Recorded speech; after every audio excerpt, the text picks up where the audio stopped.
Oui, alors les affaires de corruption au Cameroun ces dernières années, on en a énormément. On a l'affaire Covid-Gate, il y a ces affaires de Ligue 94, il y a le scandale du complexe sportif d'Olembe, vous avez certainement entendu parler de cette affaire, et Glencore, tiens. Glencore, et même le stade de Garoua. De Garoua. Alors, Glencore, tiens, Glencore, c'est pratiquement votre dossier, et là encore, vous avez énormément...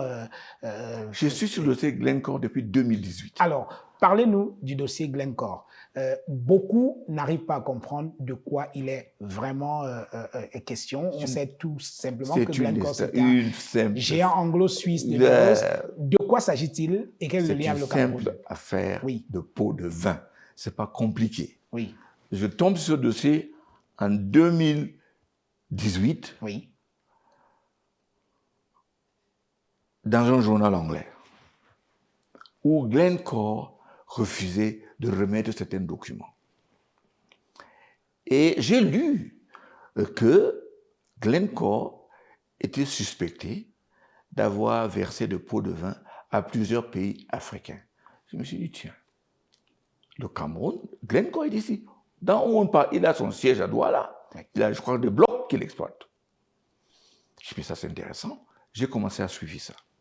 Je n'en ai pas parlé parce que, bon, on a dit des États africains. J'ai donc commencé à suivre petit à petit. Et puis, les Américains, les Anglais, ont réussi à retourner l'ancien employé de Glencore, oui. Qui a donc tout dévoilé. Voilà donc. Glencore, pris au piège, a donc changé tout son personnel, dirigeant, toute l'équipe dirigeante, n'est-ce pas? Et maintenant, je dis être un nouveau Glencore. Ça, j'ai mes doutes là-dessus. Mais en tout cas, en ce qui concerne le Cameroun, entre 2011 et 2018, des pots de vin ont été versés de la façon la plus banale, en espèces ou en chèques. Dites-vous bien. À qui? C'est ça la question. Mais en tout cas, déclaré devant les juridictions américaines et anglaises aux fonctionnaires camerounais. C'est-à-dire que les patrons de Glencore sont passés aux aveux. Ils ont dit, nous avons donné l'argent aux fonctionnaires camerounais et ils vont plus loin. Et ceux de la SNH et de Sonara. Donc ils ont cité deux institutions, SNH... Mieux encore. Ah bon? Ils ont dit, notre agent au Nigeria a loué un jet privé pour venir remettre des espèces aux gens de ces sociétés-là au Cameroun. Est-ce qu'on a une idée de combien à peu près ont été reversés à quelques Happy Fews? Mais Happy Fews, j'aime ça. Je ne sais pas s'ils sont Happy Fews maintenant, mais en tout cas, je pense qu'on est environ dans les 16 milliards. Je vais me tromper sur les chiffres. 16 milliards de francs CFA. Mais en tout cas, il y avait un comptoir en Suisse où les gars prenaient des espèces.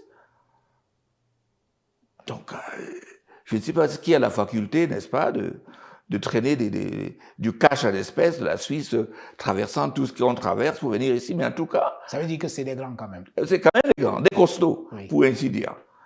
Et dites-vous bien, si vous prenez des espèces, vous louez un avion au Nigeria, vous atterrissez au Cameroun, il vous faut une autorisation pour atterrir. Oui.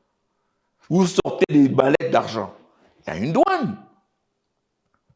Et vous transportez au destinataire. Comment ça s'est passé? Qui sont les gens? Et depuis, je me bats. Je pensais que j'étais proche d'avoir quelques noms. Oui. Mais si ficelé, j'entendrais que Glencore aurait été menacé de ne rien dire. Si c'est osé parler, bon, ils verront. Alors, et même devant la justice américaine, ils n'ont rien dit? Ils n'ont pas. Ils ont seulement signé que, à la demande d'une enquête des pays concernés, ils acceptent de coopérer. Donc, il suffit simplement que l'État du Cameroun demande à Glencore à qui vous avez payé pour que Glencore balance. Où vous payez. Oui. C'est aussi simple que ça. Oui. Si vous partez à Glencore, dites-lui qui vous avez payé. Je travaille dans ce sens à la RDC.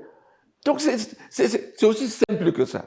Est-ce que vous êtes choqué, à Keremouna, que cela, jusqu'à présent, n'ait pas fait l'objet d'au moins une enquête par la justice camerounaise jusqu'à présent?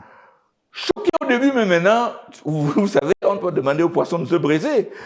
Eh bien, écoutez, le fait que ça ne démarre pas prouve que ceux qui sont concernés contrôlent ce processus. Oui. C'est tout ce que je peux dire. Sinon, n'importe qui va sauter sur l'occasion. Le texte est là, les gars ont signé et dit, si on nous demande, nous disons.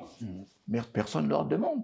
J'ai dénoncé, j'ai écrit à la CONAC une première lettre, une seconde, ils n'ont rien dit, mais ils me répondent finalement, je crois après 3 mois, ils disent qu'ils me remercient et me félicitent pour l'esprit de coopération et tout. Mais jusqu'à ce jour, personne, je dis bien, personne ne m'a demandé, mais de quoi parlez-vous? Oui. Qu'est-ce que vous avez comme document? Comment pouvez-vous nous aider?